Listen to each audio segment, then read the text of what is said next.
Sosan Flynn from Clouds and Water in Twin Cities is here for our Dharma talk today.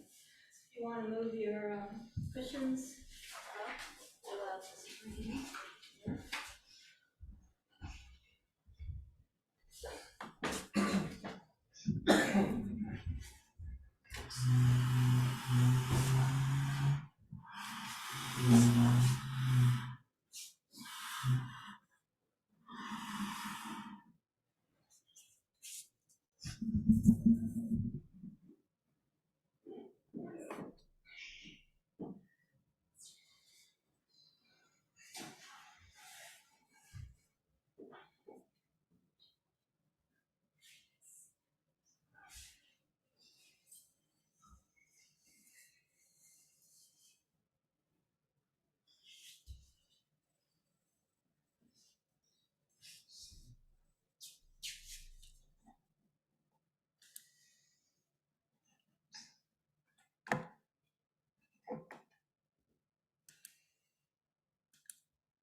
Okay, we'll have the opening chant. The Dharma is vast and subtle. The Dharma is vast and subtle. We now have a chance to see this. We now have a chance to see this. Study this and practice this. Study this and practice this. May we realize this true meaning. May we realize this true meaning.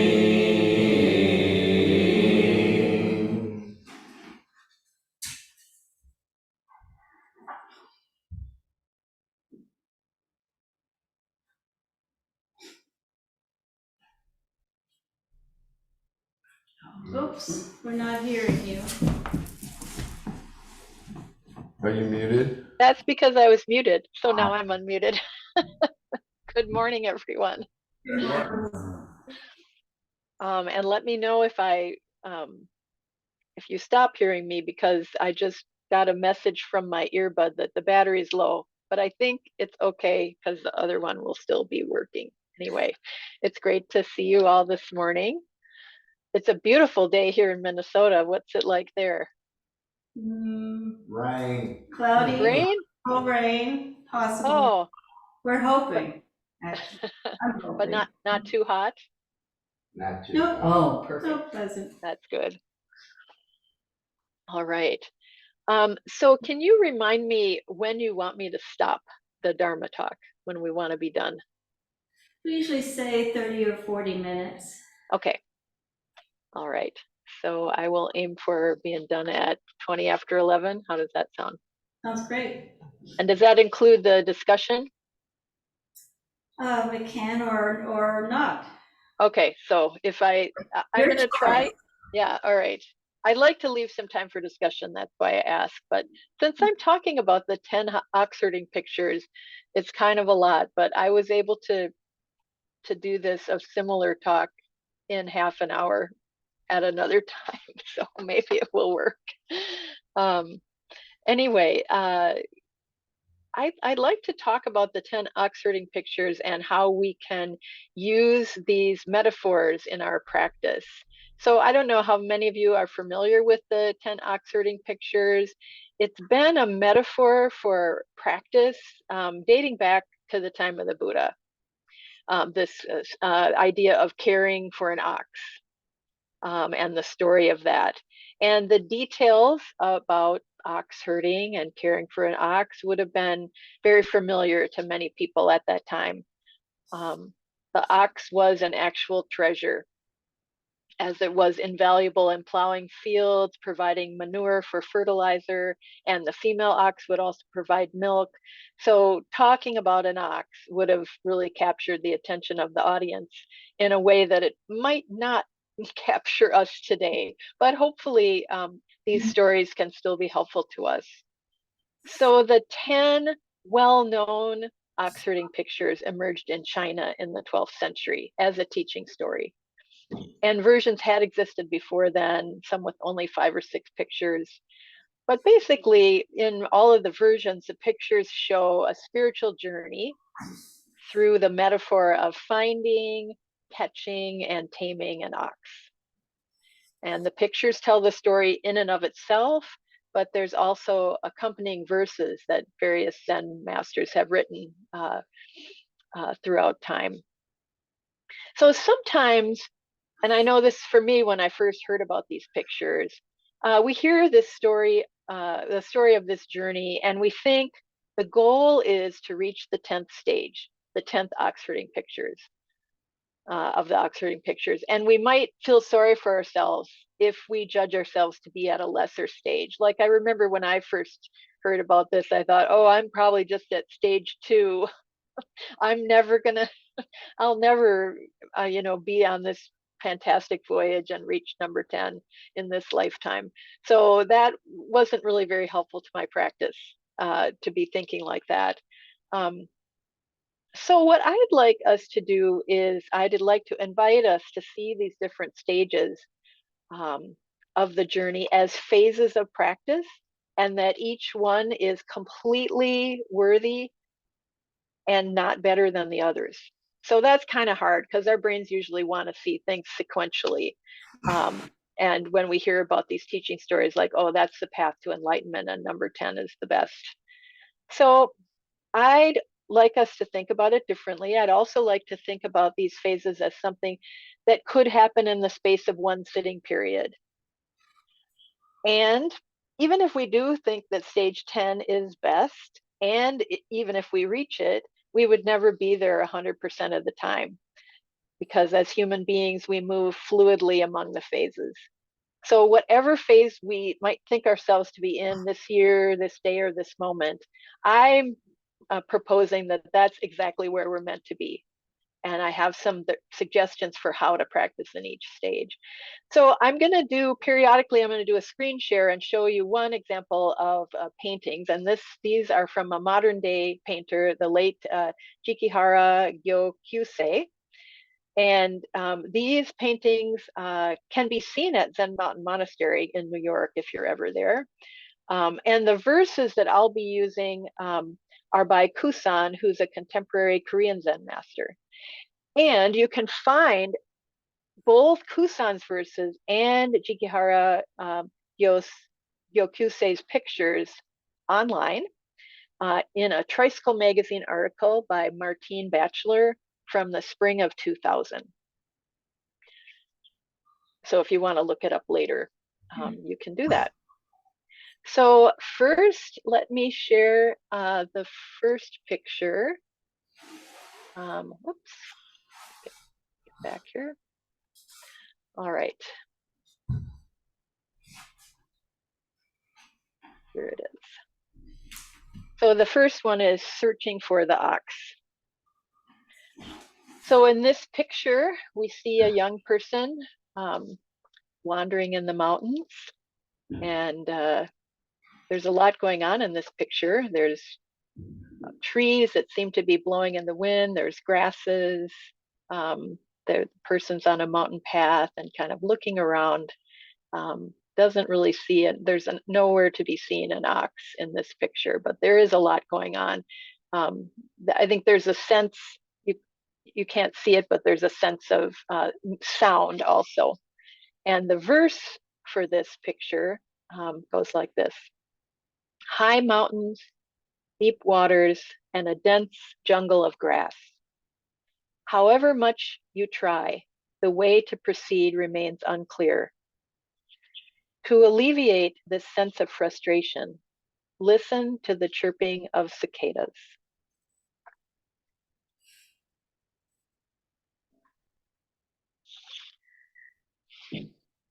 So to open to the teachings of this phase, we can begin with considering where, how, and when we might have been lost.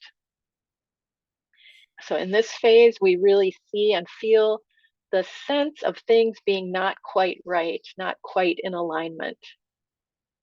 And usually we start then right away looking for things to make it right. And at first that might be material things or a good job or a love life. And these things might help somewhat, but at the bottom of our life, there's still a feeling of unease. And often, because we don't like to feel uneasy, so we want to turn away from that place of feeling not at ease, whether it's in Zazen or in our life. But when we turn toward the feeling, then this is searching for the ox. Then we're really landing and practicing in this stage. So this practice means turning toward that felt sense of something not quite right, so that eventually we can go in the direction of something wholesome rather than just repeating unhelpful patterns. In other words, if we just automatically turn away from the feeling of something not quite right, then that pattern is still affecting us unconsciously and driving us.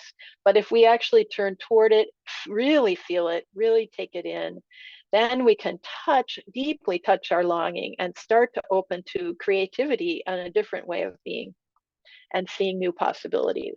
So even if we're in this phase, which seems like the very lowest phase, number one, it's a phase of practice that's very rich and important. And actually, it's important probably to keep looping back to it in our lives at different times or in our meditation at different times. But usually when we stay kind of in this phase long enough, then we start to see something. And then that opens us up to the next phase of practice or next stage of the ox herding pictures, which I'll share with you here, searching for the ox. No, finding the footprints. The last one was searching for the ox, finding the footprints. So I'll read the verse.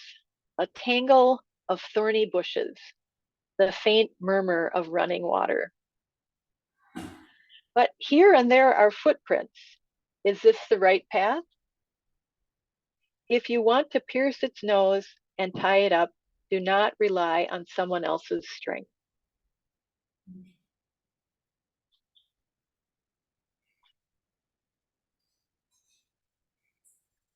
So this is the phase where we decide to do something about our dissatisfaction. So we see there is another way. We don't see it clearly. We don't really maybe fully know the other way, but we know that there's a possibility of another way. And the other thing I like about this is in the verse, it says, here and there are footprints. So in other words, the footprints are everywhere. And even though we don't see the ox in this stage, the ox actually represents our true nature, we could say. We don't see our true nature clearly. We see the evidence of it in every place we look. So everywhere we look, there is our heart mind. There is a wisp of something beyond our limited ego and our negative habit patterns. So this can happen in our life with big changes and big aha moments. And it can also happen in Zazen or on a retreat or sesshin or talking to a friend. It might be little aha moments where we see the footprints or a wisp of a different way of being in the world or different way of being with ourselves. So this is often there's a kind of a delight here in this phase of like seeing something and seeing the possibility. If we were starting to give in to despair in the lost phase, in the first one, then here we start to feel a little encouraged. And then the next one is seeing the ox. I'll show the picture here. So I love this picture. Different pictures show it differently, but I love this one because you just see the hind end of the ox. So it's like, and sometimes it's like, I think about those pictures that people take of wildlife, which is just the hind end of animals running away. But in this one, it's not even running away. It's sort of like a little child that's hiding its face and thinking you can't see it. So anyway, I find this picture to be really delightful. Here's the verse that goes with this one. Among willow branches swaying in the spring breeze, an oriole is singing. How can the sparrow experience his joy in calling to his mate? Isn't the moonlight glimmering in the forest my home?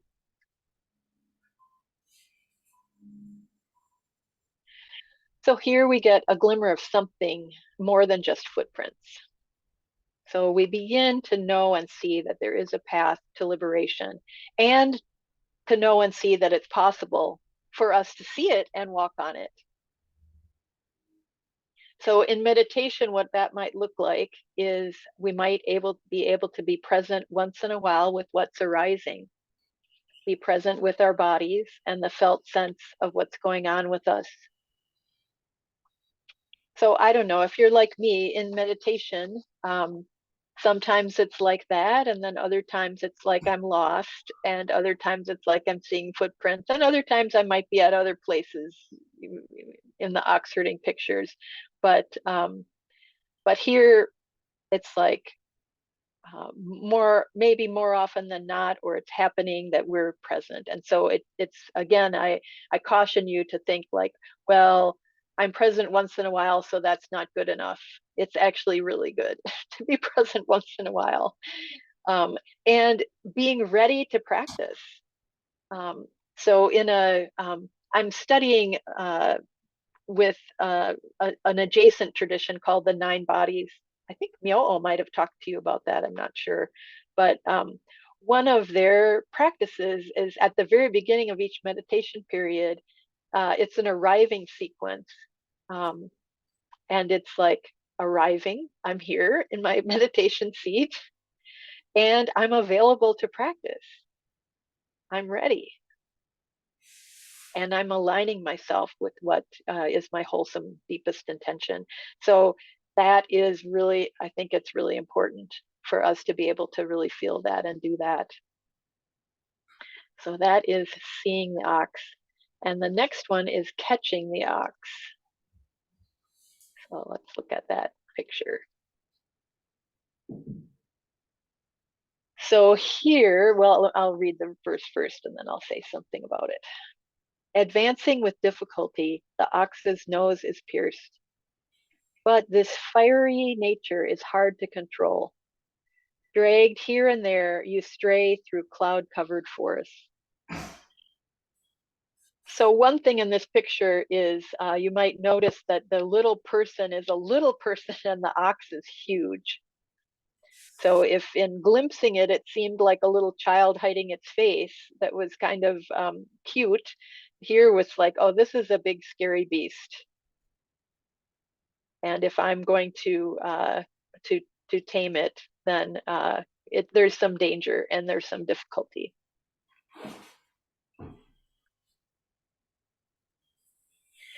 So also in this stage, there's conflict, internal conflict.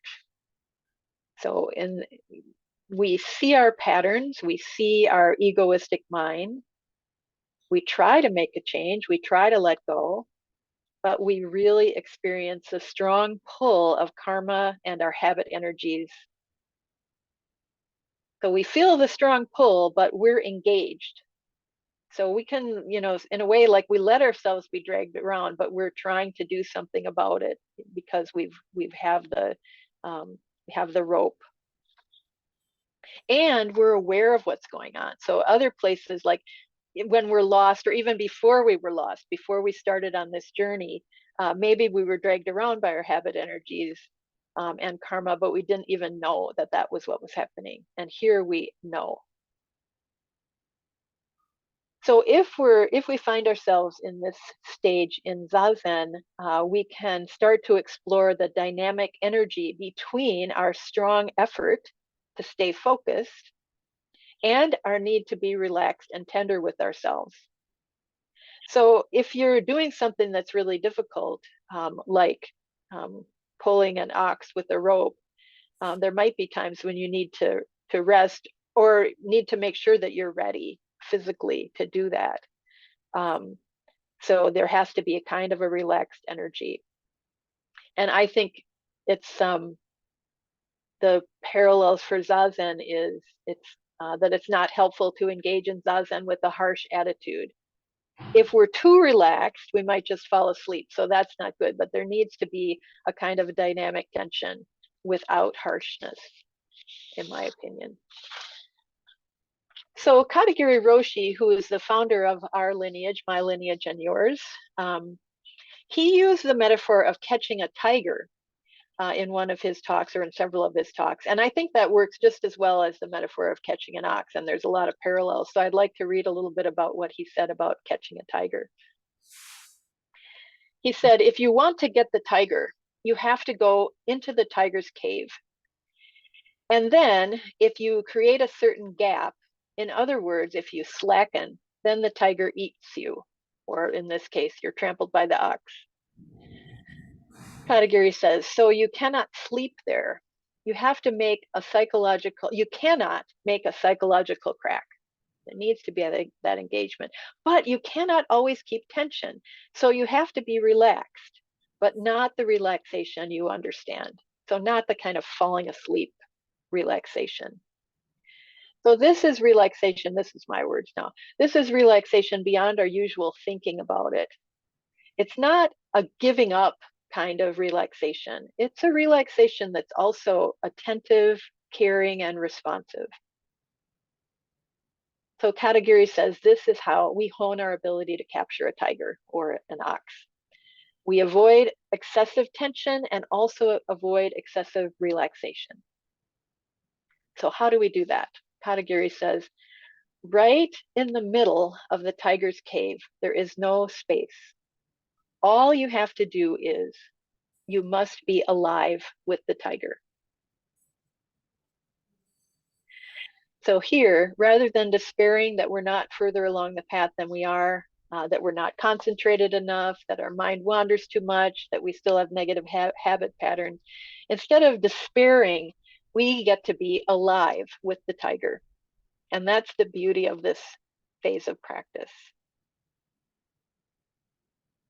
So the phase of catching the ox is where we might sit in zazen and maybe feel that we're not doing the practice at all because our mind is just wandering. But hey, we've noticed that our mind is wandering. So this is engaging. Or in our daily life, we notice that we're triggered by people and events, and we might feel like we're not making any progress. But hey, we've noticed that we're triggered. So this noticing is part of being alive with the tiger, or part of catching the ox. So then if we find ourselves in the stage where we've caught the ox, then the next thing to do is to tend to the ox. Let me show the picture here.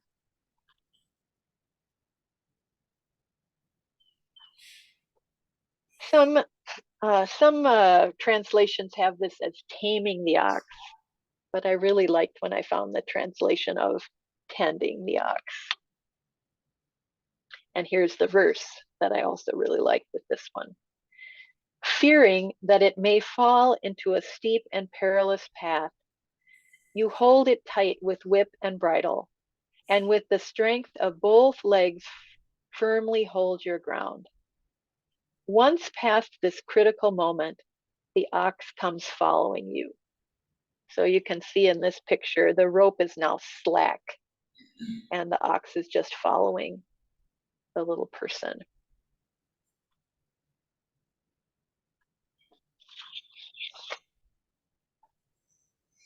So here is a phase where we get to pay attention and tend to our foibles. We still have the rope, we still hold the whip, because this is a great big dangerous animal that doesn't understand English. And even if it did, it might not want to do what you say. So our habit energies are like this too, big and dangerous and not listening to reason. But also in this stage, there's some ease. We're not struggling so much with our practice. This is a moment when we are present with our mistakes and with the harm that we cause, and we're able to practice self-forgiveness. We can let go of our attachment to outcomes, And if we notice attachment, then we can return to seeing and catching, and we can start seeing our reactivity sooner. So I like to think that this stage is also the place where we can practice the precepts in a fluid and joyful and non-harsh way. The precepts kind of are like the whip and the bridle, and there's some container there to help us, but we're not practicing them in a harsh way. It's more joyful. And this is also the stage where we can have the space to stay with the bad feeling of making a mistake. So when I first, or most recently talked about these ox herding pictures, it was in Sesshin at Hokyoji. And as you know, in Sesshin, there's lots of opportunities to make mistakes in the form or mistakes in saying something to someone that's hurtful or non-helpful. And in this session, we were also really encouraging people who were more seniors to not give corrections unless you were the Eno, which only one person was the Eno. So, and then people made mistakes with that too, that they gave corrections when they weren't supposed to. And so it feels really bad when you notice that you've hurt someone and made a mistake. And so just like in the very first or second phase where we started to like, okay, I can turn toward, well, I guess that's the first phase when we're lost. I can start turning toward something, turning toward that feeling of unease. Well, here we can even turn toward something that feels really bad. I feel really awful when I hurt someone, and I don't want to feel that feeling. But if I'm in a self-forgiveness place, like this phase I think represents, this phase of tending the ox, then I can tend to myself and my bad feelings around the hurt that I've caused, and let that permeate, and so let it transform. And also in this stage, I can really cultivate that dynamic energy between the developing concentration, kind of staying on point, and a kind of kindness and relaxation, kindness to self and others, and relaxation. And so then I might get to have the next phase, which is riding the ox back home.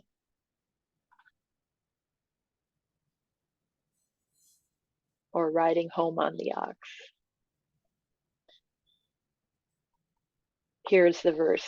Sitting astride the ox, the noble person happily returns. The sounds of the flute mingle with the crimson sky. One has discovered the garden of joy.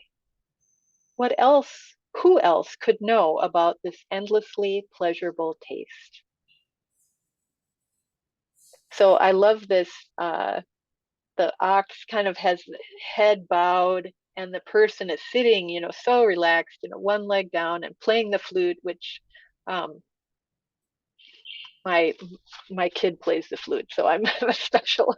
My 24-year-old is a flute player, and I just love the image of the flute playing, the gracefulness of that, the hands and arms playing the flute.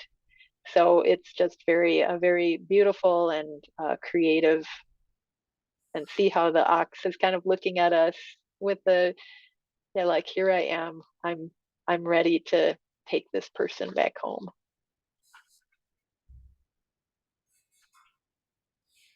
So sometimes our practice gets to be like this. We get to experience ease and joy. And this image might contradict the image of Zen as rigid or unfeeling. Like, you wouldn't necessarily pick that picture out if you were going to show a picture of someone sitting zazen, but it kind of is.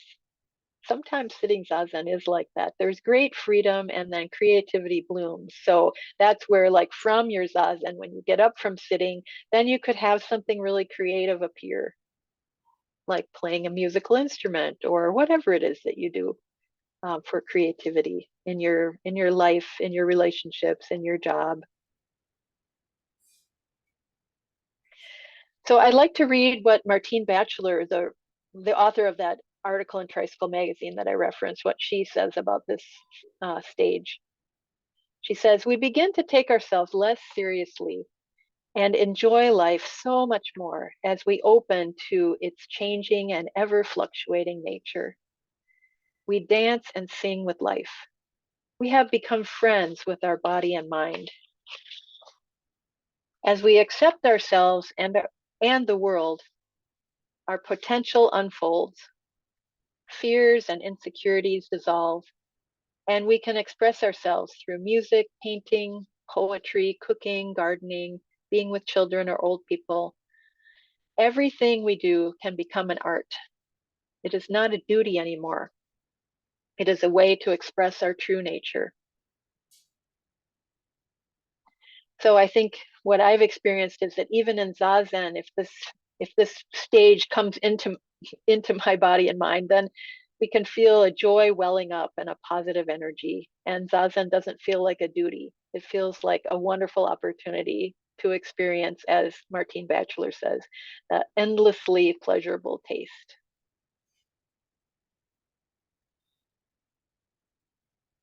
So the next phase is called the ox forgotten, the self remains. Bright moon and a cool wind. What a splendid home. Sitting all alone, the ox has gone away. Even if you doze until sunrise, what use would be a whip and bridle?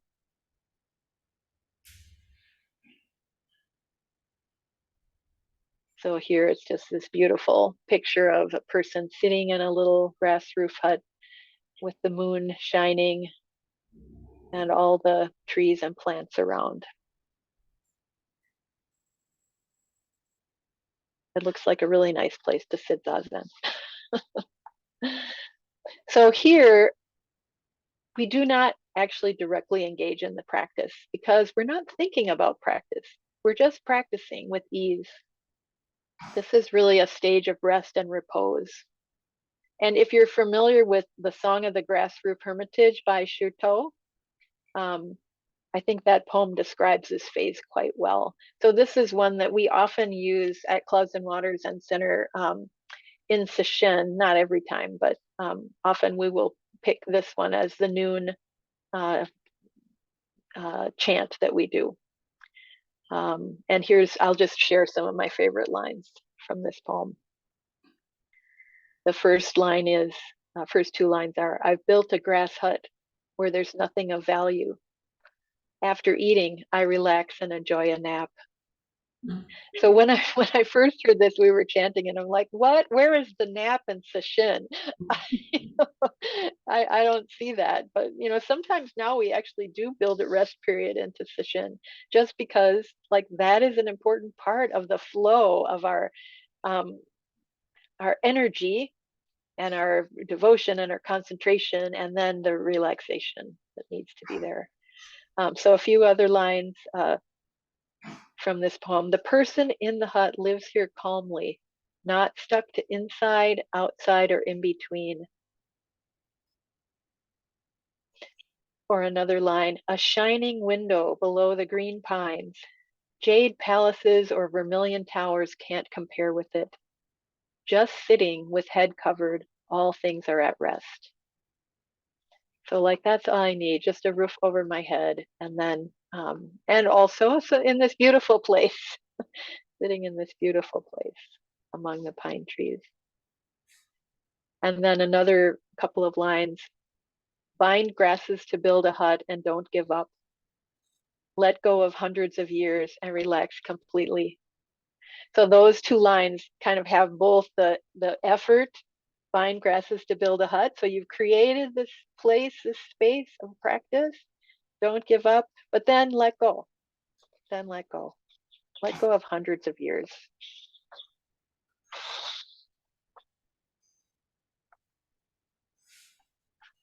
The next one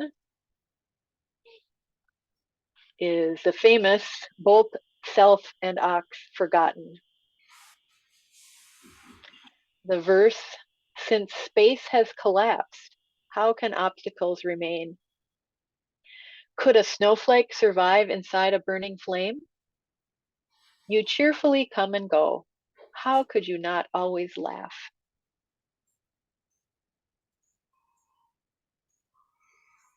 So another title for this picture is Both Ox and Self Transcended. And we could also call it No Solid Separate Self Apart from All Things. So I think this picture corresponds really well to the Heart Sutra. The Heart Sutra, of course, as you know, is about emptiness and the emptiness that includes everything. So this is the space has collapsed that the verse writer is talking about. Since space has collapsed, all obstacles remain. Space has collapsed. Everything is all together. Nothing is seen because there are no separate things to see. And the metaphor of the snowflake and the burning flame is pretty great. The verse says, could a snowflake survive inside a burning flame? Because the snowflake, of course, cannot survive inside a burning flame as a snowflake, but it is still there as vapor. We just can't see it. Yet there's coming and going, something still happening in this phase. It looks like a big empty circle, but there's coming and going, and there is laughter and joy. And Katagiri Roshi talks about the approach to this understanding like this. So in human life, first of all, you initiate doing something with your effort. But simultaneously, within this small scale of effort, there is still a great chance you can manifest yourself, not as a small self, but in the big scale of the self called the universe. You should do it by your effort, by your karmic life. But within the karmic life, there is still a great chance to let the flower of life force bloom in the universe. In the universe, not in you. At that time, you feel stable and dignified. You feel really dignified because you manifest yourself in the universe. And then he says, even though you don't understand, you should do first with your effort and manifest yourself in the small scale of the self. So even if you're not exactly seeing the big scale of it, he says, just go ahead and do it. So in this phase, though, with the big scale is really in the foreground. The big scale of the self has collapsed with no obstacles. But for that to be manifested, you have to start small. You start with your own body and mind. And then at a certain point in your life, in your practice, when you really taste this picture number 8, this emptiness, complete emptiness, interconnection beyond a separate self, you have a kind of security in knowing in your bones that there is a life going on that is very vast, beyond your capability even to understand it. And that this is your life. And that this is true, even though you might jump back to needing great effort, like in pictures 4 and 5, where you're catching the ox or tending the ox. And it's true, even though you might need to return to manifesting yourself on the small scale. It's no problem. And also, if we are in this big scale of the self, manifesting emptiness, we can't stay there. So that's why we need picture number 9.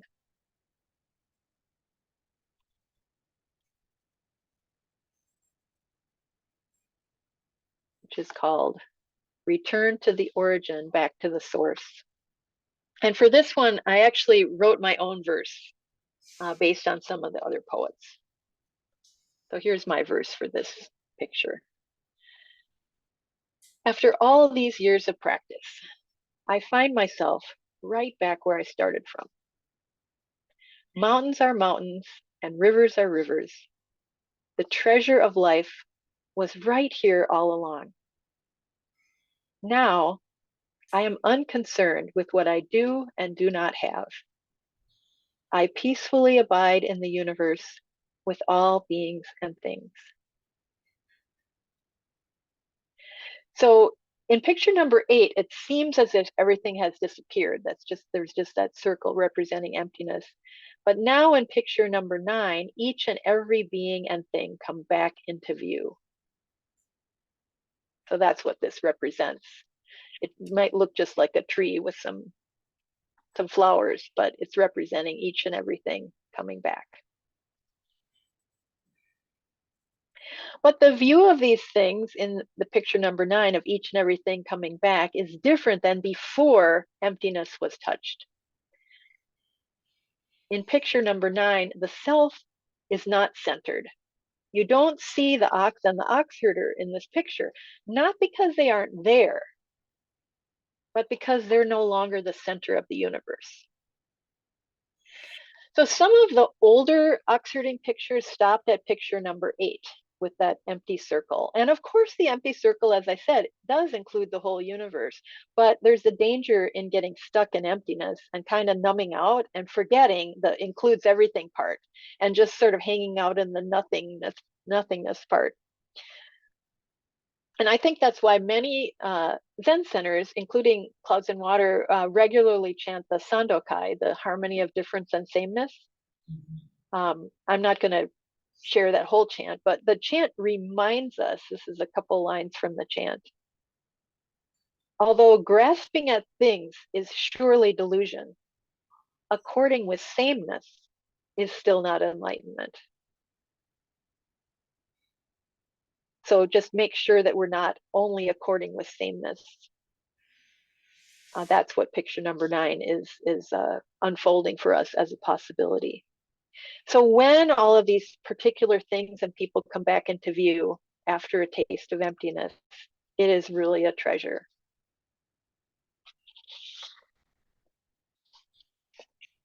And then what happens next?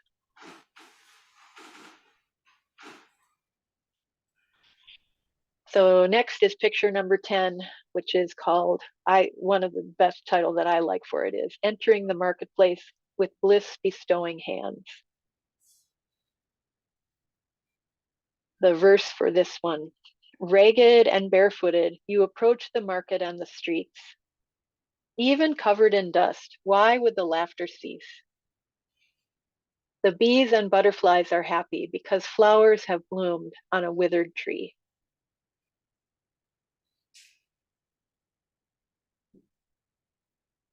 So flowers blooming on a withered tree is a popular image that's often portrayed in Chinese Zen, and it can represent many things. But the main thing I think that it represents here is generosity. And the ragged person also is representing that, giving, laughing, giving delight. The tree gives a surprising blooming of flowers to the bees and the butterflies. So in this same way, we can give to others, not because we should, but because it delights us to do so. So it's like, yeah, we don't hang out in emptiness. The world and all the beings and things come back into view with a fresh and vivid way in which we're not the center of the universe. And then what we do with that is share, give, not keep it to ourselves. At Clouds and Water, at our noon meditation during the week, we have 3 days a week that we do a noon meditation and chant, and we chant the Metta Sutta. And I think the Metta Sutta is a really good representation of this phase of practice. It includes the lines, so with a boundless heart should one cherish all living beings, radiating kindness over the entire world, spreading upwards to the skies and downwards to the depths, outwards and unbounded, freed from hatred and ill will. Martine Batchelor reminds us that also in this phase, we discover more ways to develop concentration and inquiry further. So this, I think, is really important to remember, that we don't stop practicing and discovering and learning. And even if we're in this phase, this entering the marketplace with bliss bestowing hands, we can still go back to the very beginning, searching for the ox.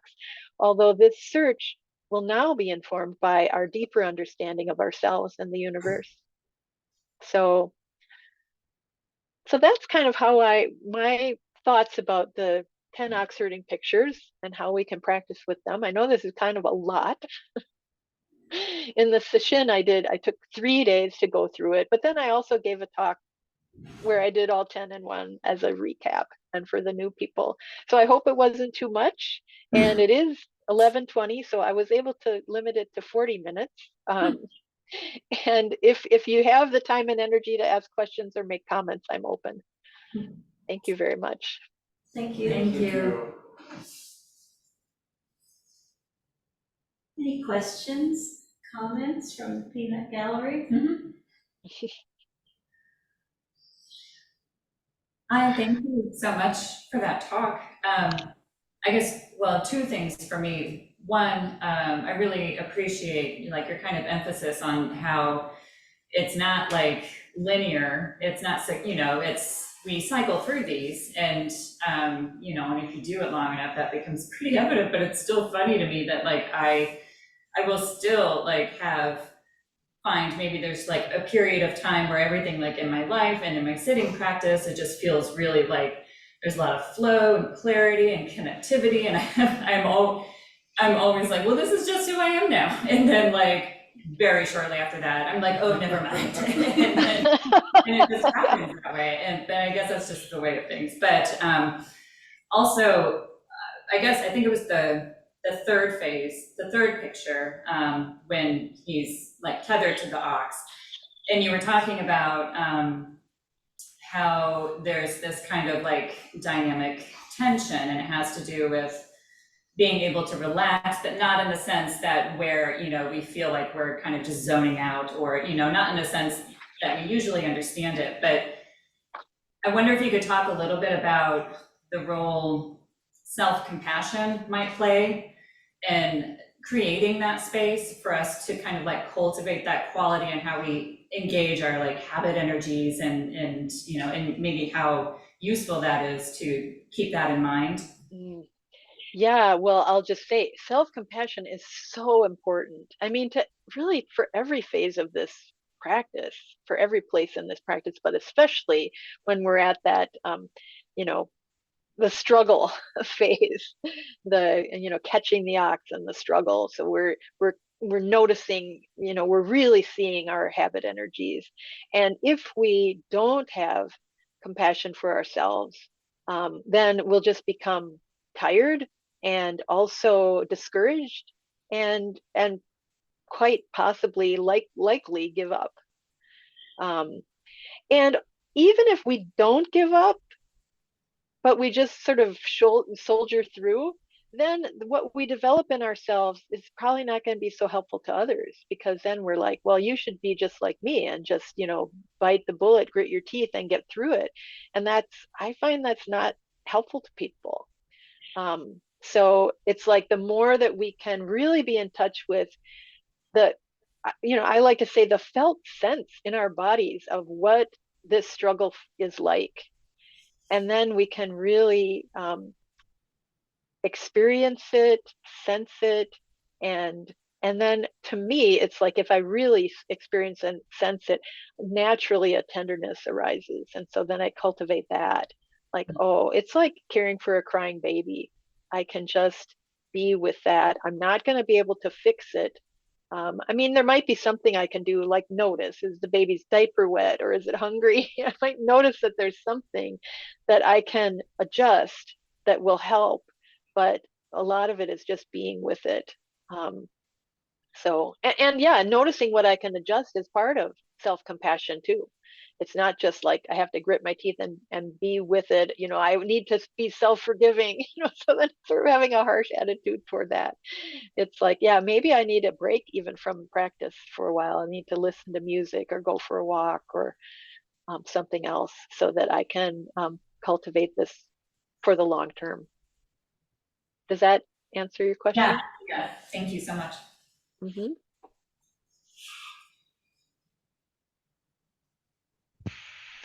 Sosan, thank you for your talk. I really appreciated how much, what a sense of joy you brought to each of these stages.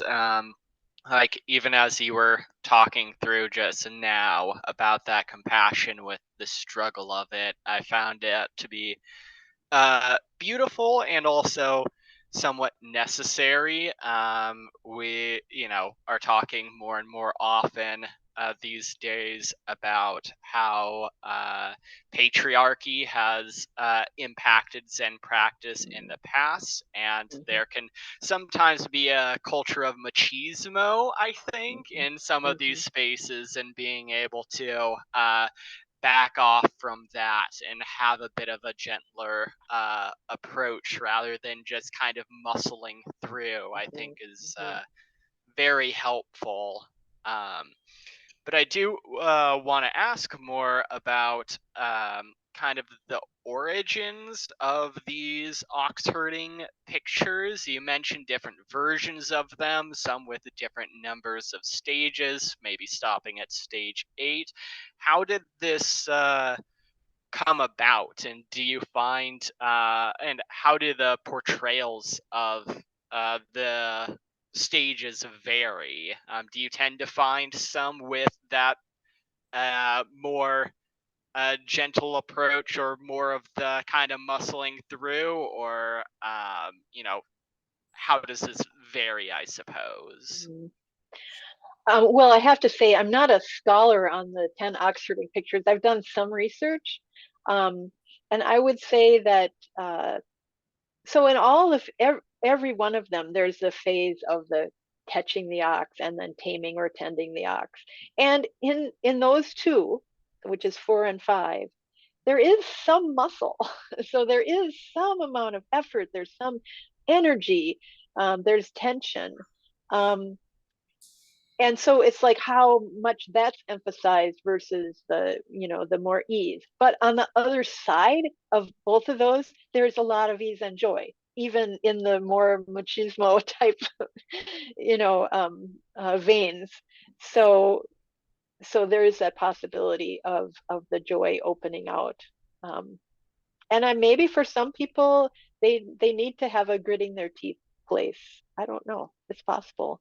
And also to realize that doesn't work for the long term, but maybe for some people they need to kind of go through that to know, like, all right, and to really be sort of fierce in the in their intention to stay with the practice, because it's really hard. It's hard to, when I notice like that I've caused harm or something isn't right, boy, it's hard to stay with that. It doesn't feel comfortable. I don't like it. I don't want to be there. That's like my first reaction. But through years of practice, I know that, like, okay, if I actually open to it, it has the possibility of transformation. And if I shut it off, it's going to actually go down and work underground in an unhelpful way. So, but anyway. So yeah, I think there's different personalities, and that's probably why there's different versions that appeared. And do you happen to know who painted the 10 pictures you're using? Yes, that is so the person who painted them is a modern Japanese person. Let's see, the name is Jikihara Gyokusei. So, and then the verses that went with it's a different person who wrote the verses. That's Kusan, who's a contemporary Korean Zen master. I don't know if he's still alive, but anyway, but it's in the contemporary time anyway. And you said that there's a place online where he can see. Yes. If you look up 10 ox herding pictures, Tricycle Magazine, or put in Martine Bachelor, you put in, it's one of the first things that comes up, even when if you put in 10 ox herding pictures, Tricycle Magazine, it will come up. You might need a subscription, although maybe they'll let you view one without a subscription. Or somebody who has a subscription can view it and print it out.